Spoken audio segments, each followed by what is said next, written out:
আমাদের rapid action ব্যাটালিয়নের 15টি battalion সারা দেশব্যাপী বিভিন্ন জেলায় পূজা উদযাপন কমিটির যারা সম্মানিত সভাপতি সেক্রেটারি আছেন তাদের সাথে সমন্বয় রেখে এই দায়িত্ব পালন করে আসছে। আমরা আশা করি এবারের পূজাটি খুব সুন্দরভাবে আমরা সম্পন্ন করতে সম্ভব হব। এছাড়াও আমাদের সাইবার টিম তারাও সার্বক্ষণিকভাবে সাইবার ওয়ার্ল্ড মনিটরিং করতেছে, যাতে কোনোভাবে কোনো দুষ্কৃতিকারীরা কোনো রকম গুজব ছড়িয়ে যাতে এই উৎসবের যে আমেজ সেটা যাতে কোনোভাবে নষ্ট করতে না পারে।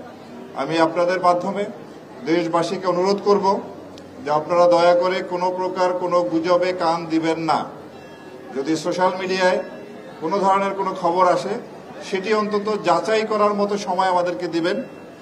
যদি ওই খবর মিথ্যা হয় তবে ওই গুজবকারীর বিরুদ্ধে আমরা ব্যবস্থা নিব। আর যদি সত্যি সত্যি কোনো ঘটনা সোশ্যাল মিডিয়ায় আসে যা সত্যতা আছে সেটাও আমরা অনুসন্ধান করে ওর বিরুদ্ধে আইনানুগ ব্যবস্থা গ্রহণ করব। এই পর্যন্ত সারা দেশে বিচ্ছিন্ন কিছু ঘটনা ঘটেছে এবং প্রতিটা ঘটনায় আমরা আইনানুগ ব্যবস্থা নিয়ে এসেছি। সুতরাং যাতে আর কোনো ঘটনা ঘটতে না পারে সেজন্য আমরা সচেষ্ট আছি। আমি পূজা উদযাপন কমিটির সমস্ত মণ্ডপের সভাপতি সেক্রেটারি সহ যারা আছেন তাদেরকে অনুরোধ করব আপনারা সার্বক্ষণিকভাবে ভলান্টিয়ার রাখবেন। দিনরাত 24 ঘন্টায় যাতে এই ভলান্টিয়াররা সেখানে কর্মরত থাকে।